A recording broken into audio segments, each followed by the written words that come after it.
Assalamualaikum warahmatullahi wabarakatuh. Ya, sore hari ini kita berangkat dengan dugaan yang sangat positif.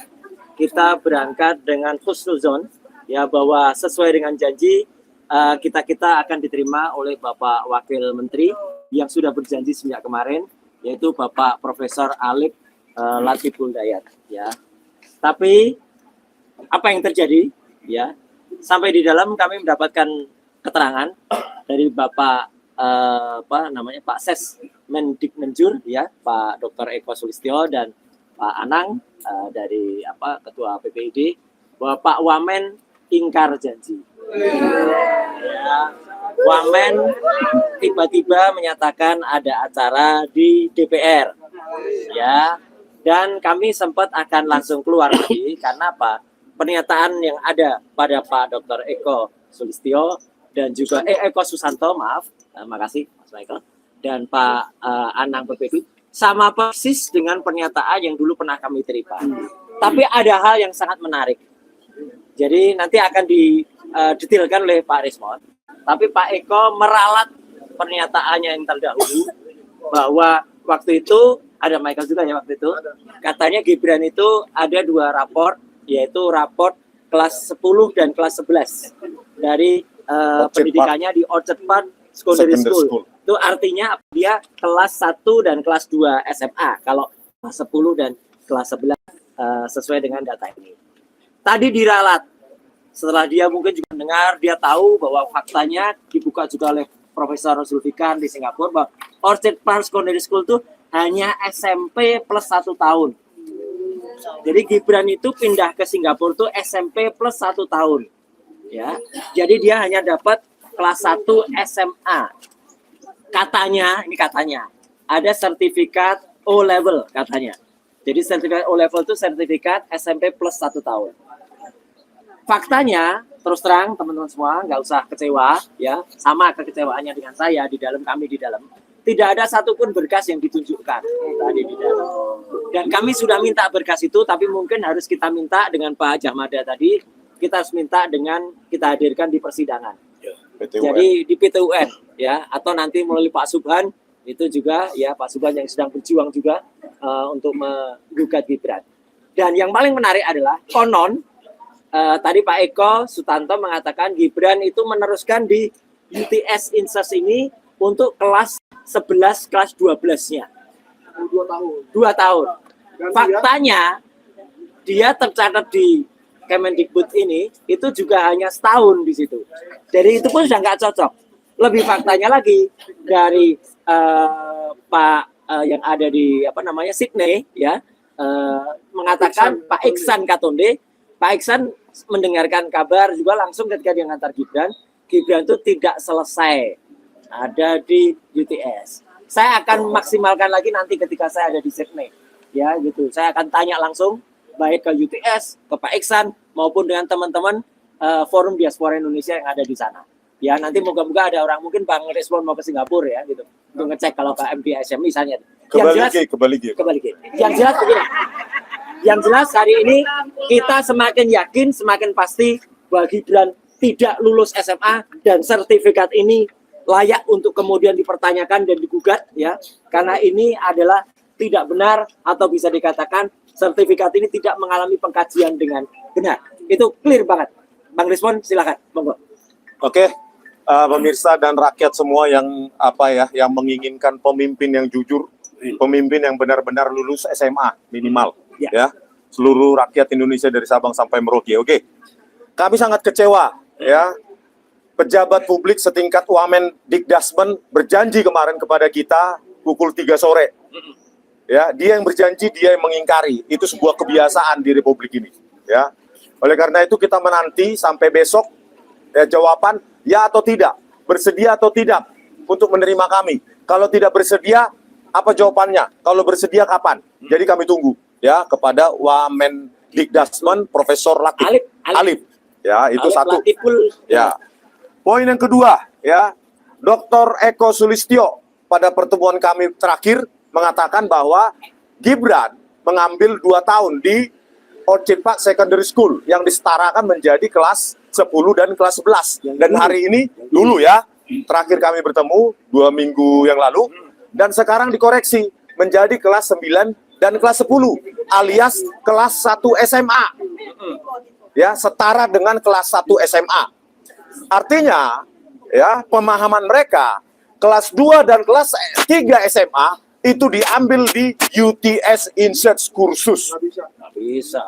Di dalam web arsip, ya, silabus UTS Insights tahun 2006, ya, yang dikatakan Gibran menempuh kursus di sana, itu hanya ada 2 course, yaitu English course atau diploma. Dan Gibran katanya di sana menempuh diploma. Diploma itu D1, D2, D3. Bagaimana mungkin Ditjen Dikdasmen saat itu menyetarakan itu menjadi kelas 11 dan kelas 12. Kelas 2, kelas 3 SMA. Itu kesimpulan mereka.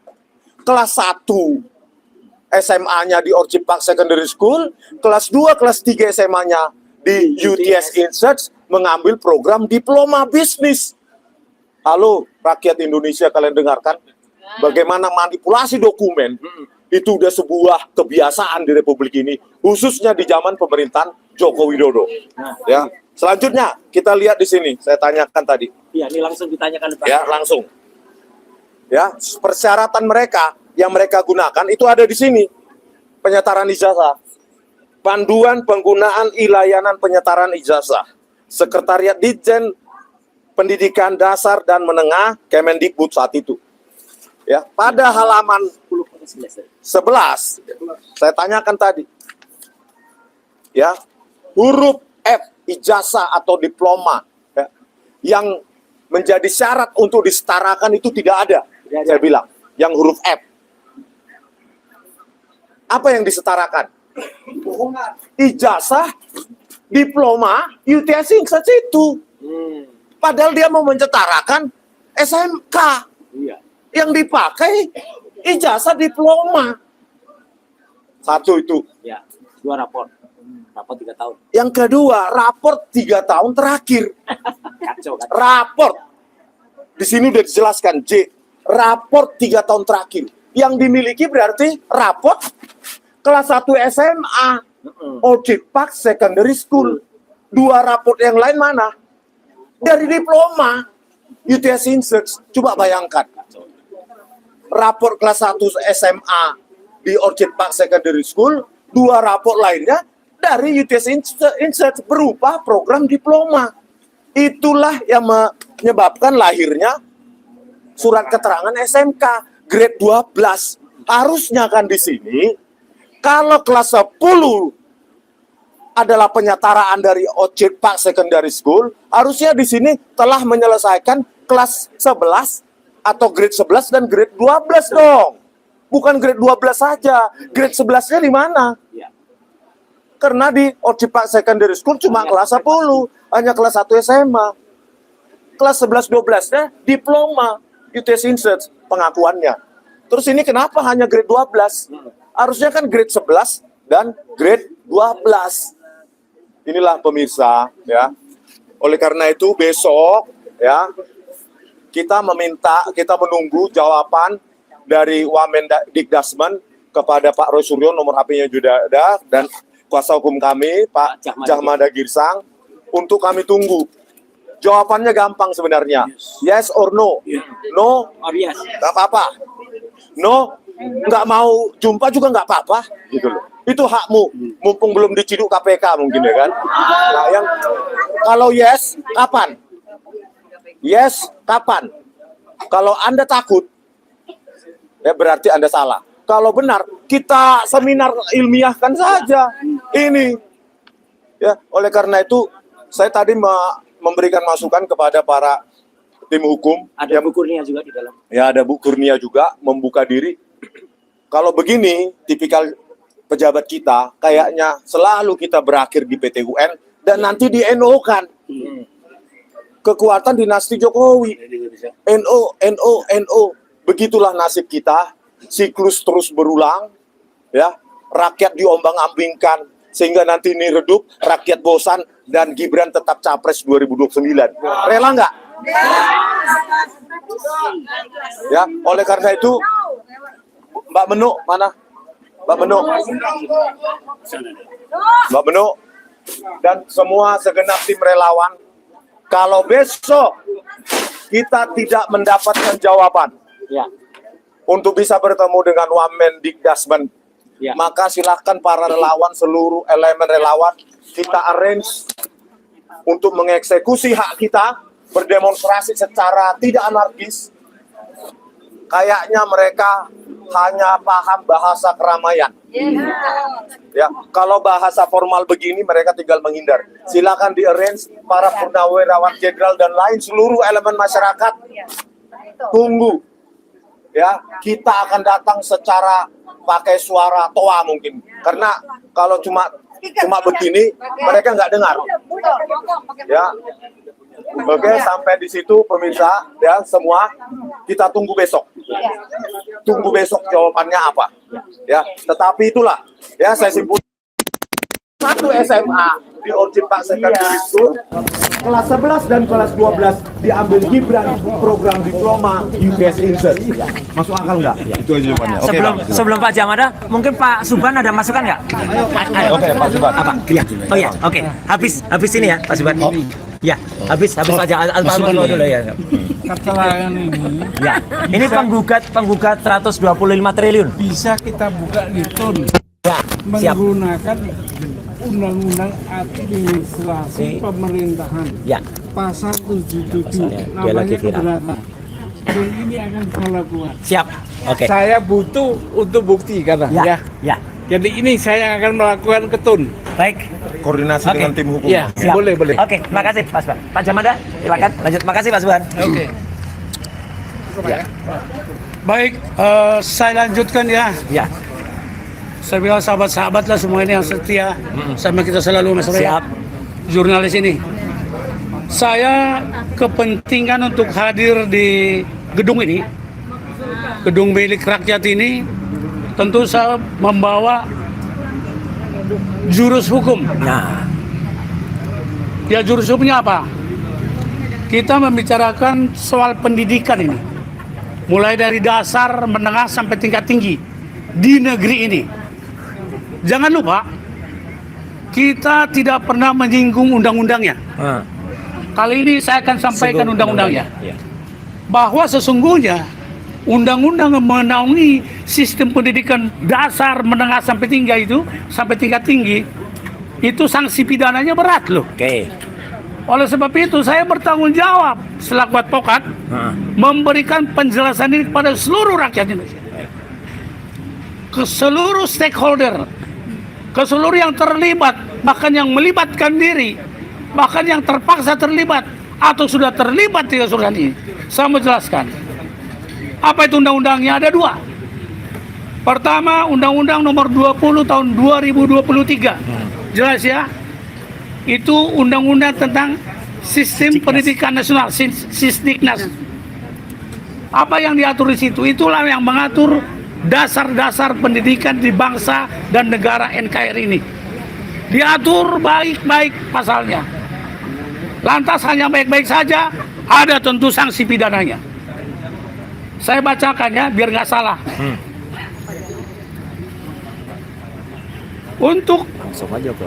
Untuk Undang-Undang Sistem Pendidikan Nasional itu sanksi pidananya jika menyalahgunakan dana pendidikan.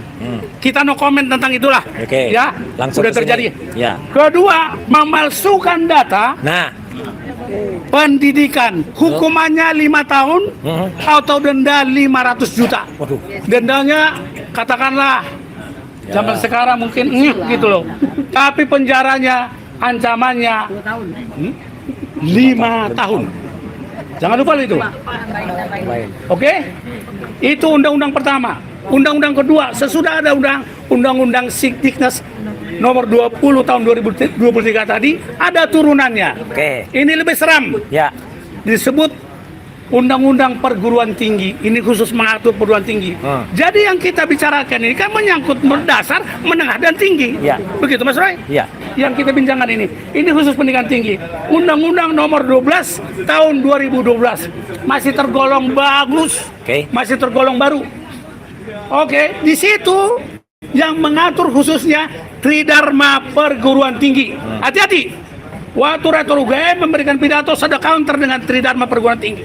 Tapi sepertinya berjalan terus. Saya ingatkan sekali lagi, saya advokat kuasa hukum selaku tugas mulia dalam perkara ini, saya mau luruskan secara hukum.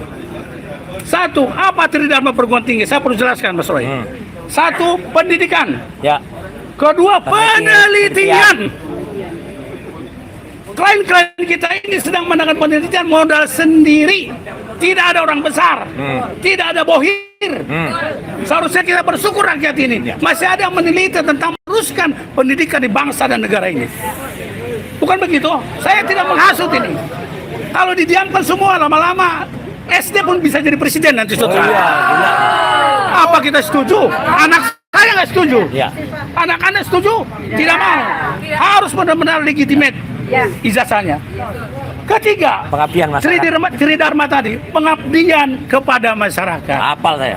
Kalau 1, 2 sudah fail, sudah gagal, bagaimana? Kalau itu aku nggak bikin. Bagaimana mengabdi ke Nggak boleh masyarakat? kita ngaku kalau itu enggak. Ya, kalau 1 dan 2 Dosen, pendidikan penelitian sudah false, sudah palsu, bagaimana mengabdi? Berarti pengabdiannya juga palsu. Betul. Itu kan matematis banget, jago matematik kiri kasih saya. Oke, sanksi pidananya ini yang utama. Tridharma adalah fondasi dan kewajiban utama setiap perguruan tinggi. Sanksi pidana di dalam bab 9 pasal 93. Ini undang-undang ini masih baru, belum direvisi. Menyelenggarakan pendidikan tinggi tanpa izin. Itu banyaklah urusan di bangsa ini. Oh, Ya. itu kampus tertutup itu. Siap. Menyelenggarakan pendidikan tinggi tanpa Wih, izin. itu. Kedua, mengeluarkan ijazah tanpa izin. Nah, Dua-duanya undang-undang ini fokusnya ke situ. Oleh sebab itu, saya katakan, saya selaku advokat menyampaikan ini bukan dengan suara yang mempengaruhi. Saya sampaikan, tugas saya juga menyadarkan rakyat siapapun secara hukum. Ya. Itu tugas kami, opposium nobile. Ya. Terus jika melanggar pasal-pasal yang ada di undang-undang itu, pasal 28, 42, 43, 44, 60 dan 90, pidana penjara ini seram banget, 10 tahun. Dendanya 1 miliar. Oleh sebab itu, sahabat-sahabatku, Mas Roy dan Mas Rismon saya panggil hari ini. Ya. Karena suasana Jogja soalnya. Dan Mbak Kurnia di belakang dan yang Pak lain. Kurnia ada. Dan Pak Suban. Pak Suban. Salam Pak Suban, berjuang terus ya. Saya sampaikan bahwa beberapa kali klien kami ini baik Mas Roy, Mas Suryo, Ya. Mas Roy dan Mas Rismon. Nggak harus ada lucunya biar nggak Iya, tegang. benar. Mas Kalau ada Roy lucunya dan harus ada Rismon Samsul Kurnia. dong. Berkali-kali bolak-balik ke instansi pemerintah resmi. Ya. Saya selaku warga negara juga advokat merasa kecewa terhadap pejabat-pejabat ini. Iya. Kan mereka juga rakyat toh. Betul. Mereka juga dibiayai oleh rakyat Uang toh. kita. Iya. Concernnya tanggung jawabnya di mana? Iya. Iya. Perlu saudara ketahui, tadi saya memaksa masuk ke gedung ini. Betul, nggak apa-apa. Hak Karena kita. mereka di dalam, saya masih di luar. Iya. Karena saya terlambat sebentar. Ya. Dengan membahasakan bahwa advokat itu tidak boleh dilarang, Ya. opposium nobile akhirnya saya bisa masuk. Alhamdulillah. Kalaupun barter dengan Mbak Ulan.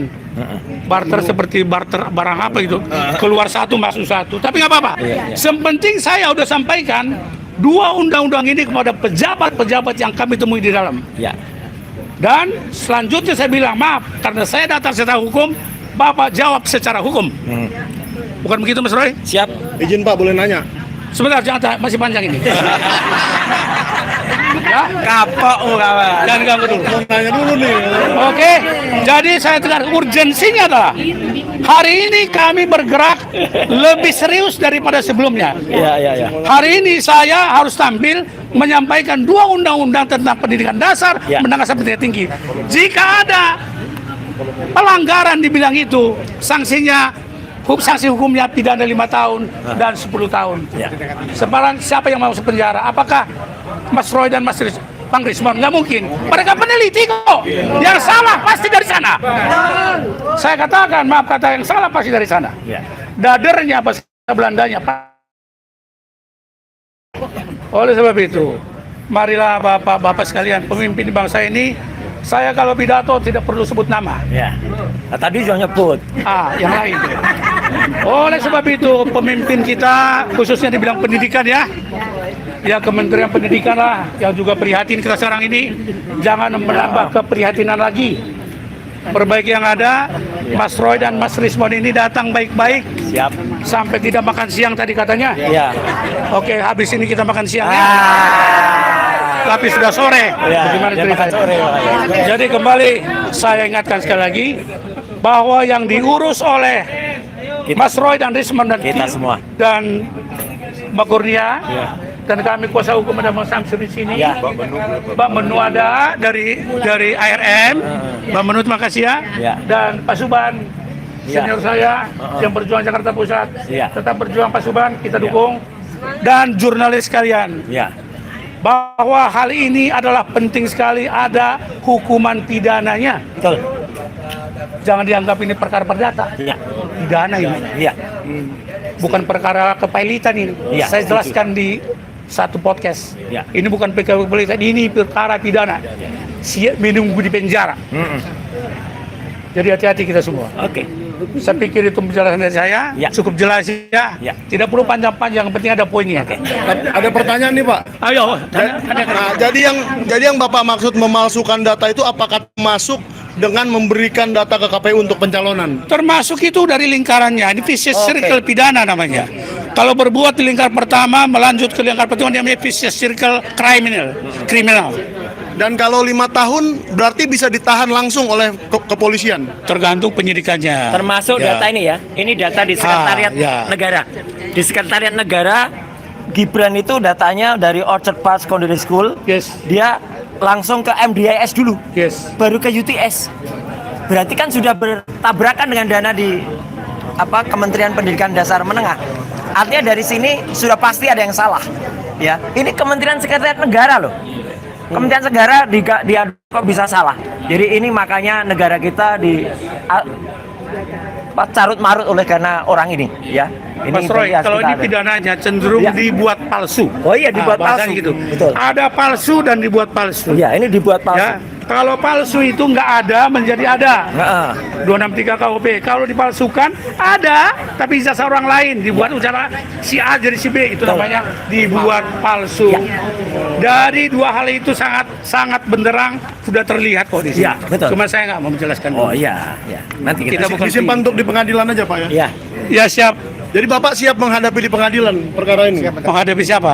Ya siapapun yang memalsukan data. Kalau orang saya hadapi, tapi kalau jin setinggi langit nggak mau Oh saya. iya, nggak ada sih. Oke, ya, gitu ya. Siap ya? Semuanya. Bukunya ada tambah? Enggak. Oke, udah. Oke. Pak Suban, Oke. Opung Suban Mas.